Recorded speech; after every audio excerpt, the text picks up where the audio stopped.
At 1 o'clock in the morning, the porch light flickered across the front yard of my small house in Riverton, Arizona. The night was dry and still, broken only by the distant hum of motorcycles racing down the highway. Then came the pounding on my door. Not polite, not patient, desperate. "Mom, please open up." I froze. It was my daughter. I rushed to the door, threw back the deadbolt, and before I could even breathe, she collapsed into my arms. Her name is Maya Reyes. Her lip was split, one eye swollen shut. Her hands clutched her stomach like she was trying to hold herself together. Instinct took over. I carried her inside, laid her gently on the couch, covered her with a blanket, and then my eyes lifted to the hallway, to my uniform, pressed, ready, because I'm not just her mother. My name is Detective Rosa Reyes.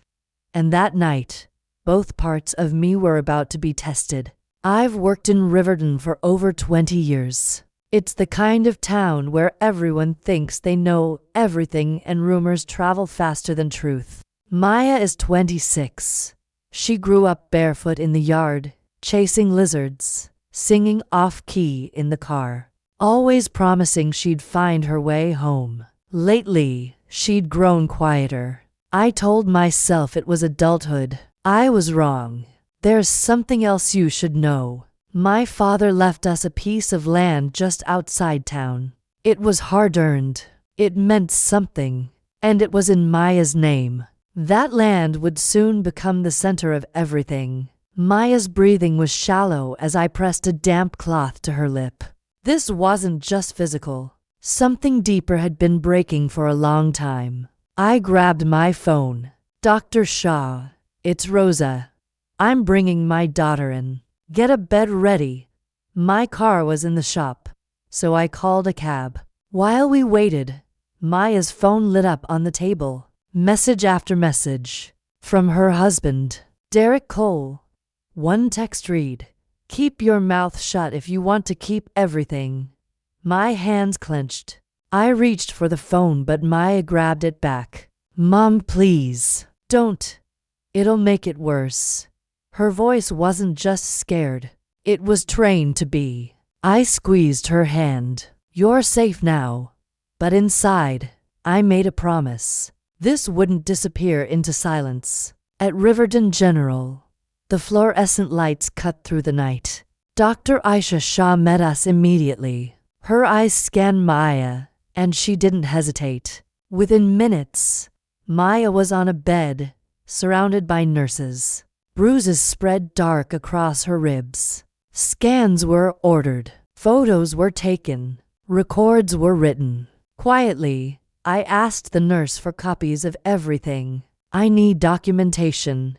She nodded. She understood. This wasn't just treatment. This was evidence.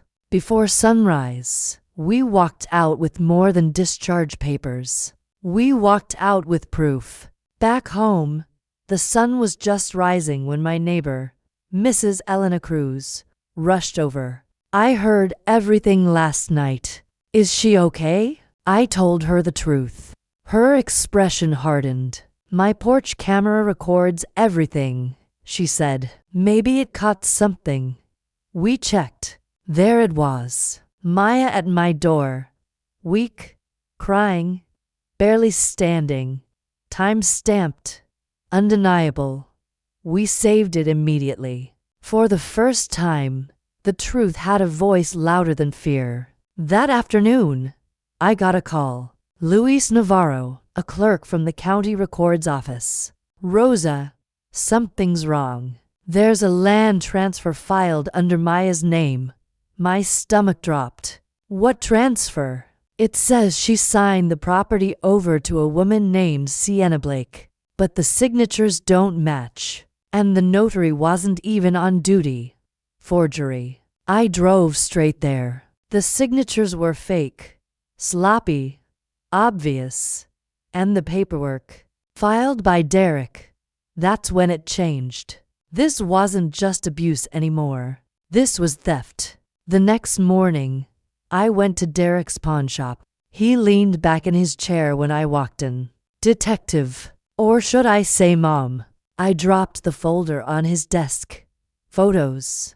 Medical reports. Video stills. The forged deed. His smile flickered, just for a second. Then it came back. You think this scares me? I met his eyes. I don't need to scare you. The law will.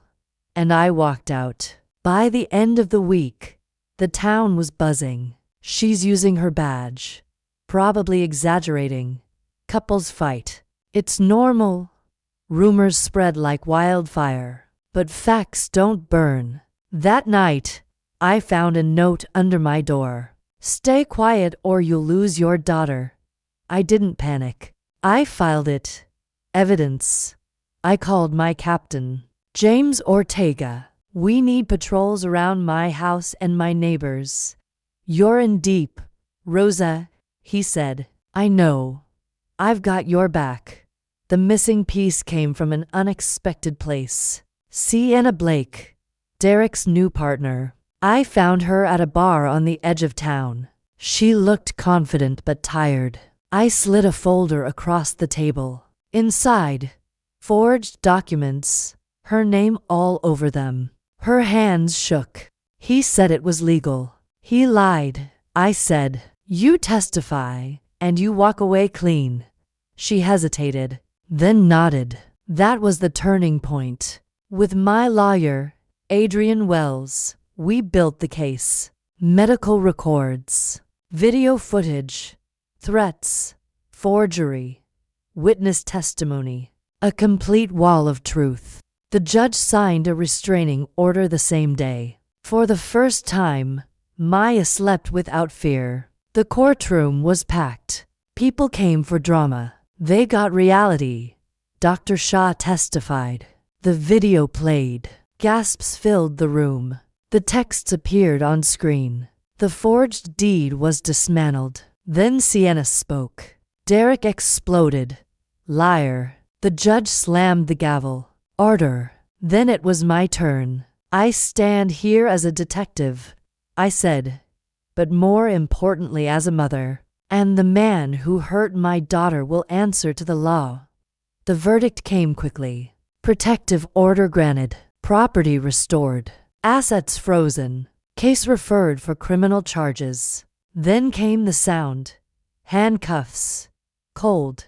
Final. Derek was led away. For the first time in weeks, Maya exhaled. Healing wasn't instant. It never is. There were nightmares, fear, shaking hands in the dark. But there was progress too. Therapy with Dr. Naomi Keller. Small victories. A walk outside. A quiet laugh. Life returning piece by piece. Now, when I patrol the streets, I carry this case with me. Not as a victory, but as a reminder. Silence protects the wrong people. Truth protects the brave ones. If you're living something like this, document it. Speak it. Share it. Because sometimes, all it takes is one knock on a door and the courage to answer it.